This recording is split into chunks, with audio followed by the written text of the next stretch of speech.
उत्तराखंड के जोशीमठ की खबर आपको याद होगी, जहां पर लोगों के घरों में दरारें पड़ने लगी थी। लोगों को घर छोड़कर जाना पड़ा था अपनी जान बचाने के लिए। अब यही सिचुएशन आगरा में लोगों के सामने आ गई है और आगरा में लोग कह रहे हैं कि हमारे घरों में कंपन इतनी ज्यादा है, दरारें आ गई हैं, हम तो घर में रहकर ही सेफ महसूस नहीं कर रहे। लेकिन यहाँ पर क्या हो रहा है? क्या यहाँ पर भी वैसा ही हुआ है जैसा जोशीमठ में हो रहा है?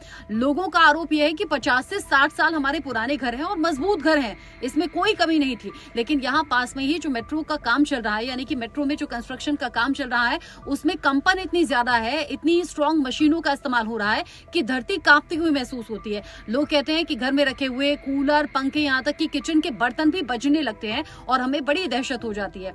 जब ऐसा तेजी से होता है, यानी कि कंपन जब तेजी से होती है, तो वहां मेट्रो में कंस्ट्रक्शन में जो मौजूद अधिकारी होते हैं उन्हें इन्फॉर्म किया जाता है। कुछ टाइम के लिए वो काम रुक भी जाता है, लेकिन फिर से जब वो काम शुरू होता है तो लोगों को खतरनाक तरीके से डराता है।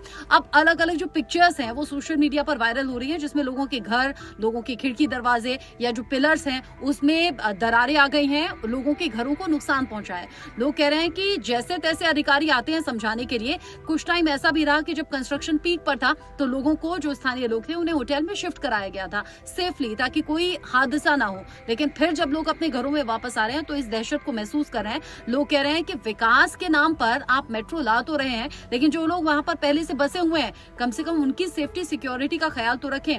अब खाना पूर्ति के नाम पर वहां पर कंपन मीटर लगा दिए गए हैं, यानी कि वहां जो मेट्रो का काम चल रहा है, जो अधिकारी हैं, जो सुपरवाइजर हैं, उनका ये कहना है कि इतनी ज्यादा कंपन तो आ नहीं सकती, इसीलिए घर घर के बाहर अब जहां जहां कंपन की शिकायत है वहां कंपन मीटर लगा दिए गए हैं, ये चेक करने के लिए कि क्या वाकई लोगों के आरोपों में सच्चाई है और ये जो घरों में दरारें आ रही हैं क्या वाकई कंस्ट्रक्शन की वजह से आ रही हैं। क्या आप आगरा से बिलोंग करते हैं या आसपास बिलोंग करते हैं? आगरा में क्या वाकई इस तरह की घटनाएं हो रही हैं? हम भी पड़ताल कर रहे हैं इस मामले में। अगर आपके पास कोई इन्फॉर्मेशन हो तो शेयर कीजिएगा।